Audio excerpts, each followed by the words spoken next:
Million dollar question ये है कि फखर ने वापस आना है और भी कुछ लोग वापस आएंगे, Rizwan's gonna make a comeback, तो फिर कौन है जिसकी जगह नहीं बन पाई? देखिए, आपको लड़ना पड़ेगा अपनी गेम के लिए, अपने प्लेस के लिए। फखर जो है, yes, he is the most impactful player, बहुत ज़्यादा डिस्ट्रक्टिव है।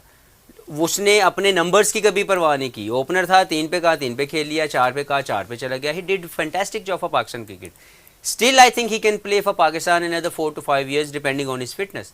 तो मुझे नहीं लग, सबसे पहले तो उसको ये क्लियर हमें मैसेज आना है कि वजह क्या थी उसको निकालने की। अभी तक वो क्लियर नहीं हो रहा। कोई इसको टैगिंग कर रहे हैं फिटनेस पे, कोई टैगिंग कर रहे हैं वो एक्टिविटीज़ जो मुझे लगता है किसी भी प्लेयर को नहीं इन्वॉल्व होना चाहिए, उनके एक ट्वीट के हवाले से।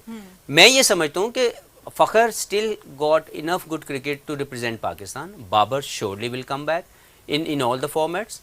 बहुत सी सख्त बातें कर दी जाती हैं, लेकिन मुझे लगता है जो भी कर रहा है वो शायद ये नहीं समझ पा रहा कि Babar, Fakhar, Rizwan, they are the most performer for Pakistan cricket.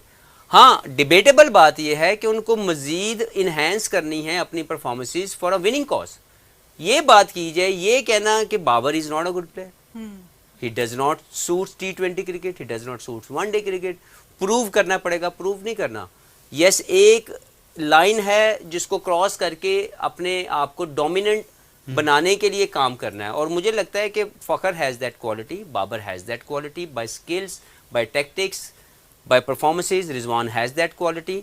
बात यह कि प्लेयर पे, कोच पे, कप्तान पे, सब पे, इंडिविजुअल पे, सब पे ये लाजिम है अब अपनी स्ट्राइक रेट पे काम करें, इम्पैक्ट पे काम करें, डिलेयर होके खेलें। अच्छा, इससे पहले हो रही थी कि कौन से प्लेयर्स हैं जो यूथ और एक्सपीरियंस साथ चलेंगे।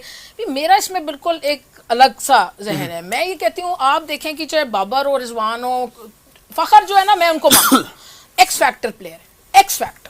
मैच जिताए, मैं आज भी याद कर सकती हूँ 6 मैच ऐसे ऑन द फिंगर टिप्स। आप बाबर के मैच मुझे 7 याद करके दिला दें, जो भी दिला दे अभी अभी, मैं मान जाऊंगी, सलूट है उसको। लेकिन बताए, ठीक है, क्वालिटी है, वो कवर ड्राइव है, वो सारा कुछ है, वो रन्स हैं, वो 50s हैं, तो क्या इम्पैक्ट है उसका? विनिंग कॉज में कितने रन्स हैं, कितने नॉन विनिंग में हैं, कौन अपने लिए रन्स हैं, किस तरह खेल रहे हैं, ये सब चीजें। लेकिन एक चीज आप भी मानती हैं कि एक ज्यादती तो हुई है, क्योंकि बहुत अरसे से आवर इंडिकेटर हैज ओनली बिन बाबर बाबर बाबर।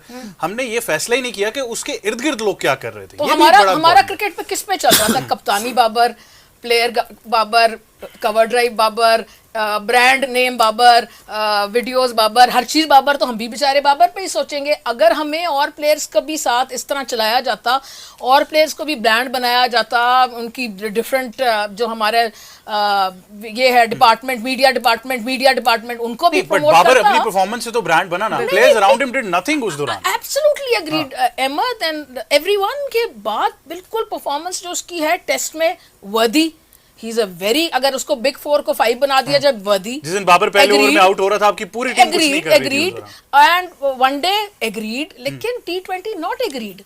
लगी वो मुझे बता सकते हैं और ये बता सकते हैं कि T20 में बाबर आजम, शहीन, फहर जमान और मोहम्मद रिजवान में से किसको खेलना चाहिए और किसको नहीं खेलना चाहिए। क्योंकि कुछ सेट ऑफ पीपल जो है वो ये कहते हुए दिखाई दे रहे हैं कि बाबर आजम की T20 में जगह नहीं बनती, वो T20 उनको सूट नहीं करता, जबकि फहर जमान का मुतालिक कहा जाता है कि वो पाकिस्तान टीम का जो है वो एक्स फैक्टर है, उसको T20 का जो है वो ज़रूर जो है वो हिस्सा बनना चाहिए। और फहर जमान को इस वजह से भी प्रायोरिटाइज किया जाता है, उसको इस वजह से भी वेटेज दिया जाता है, क्योंकि फहर जमान जो है वो वाहिद खिलाड़ी है जिसने कभी अपने नंबर की फिक्र नहीं की। जब उसको एज ए ओपनर खिलाया गया, वो एज ए ओपनर परफॉर्मेंस दिखाता रहा। जब उसको 1 डाउन भेजा गया, वो 1 डाउन खेलने के लिए तैयार हो जाता है।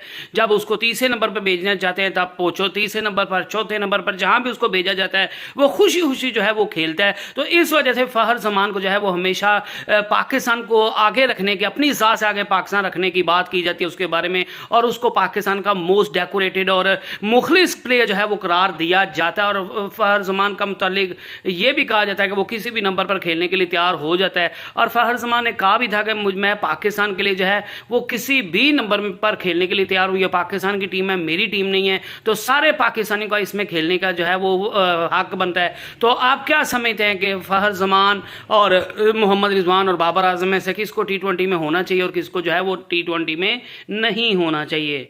नेक्स्ट वीडियो तक अल्लाह हाफिज़।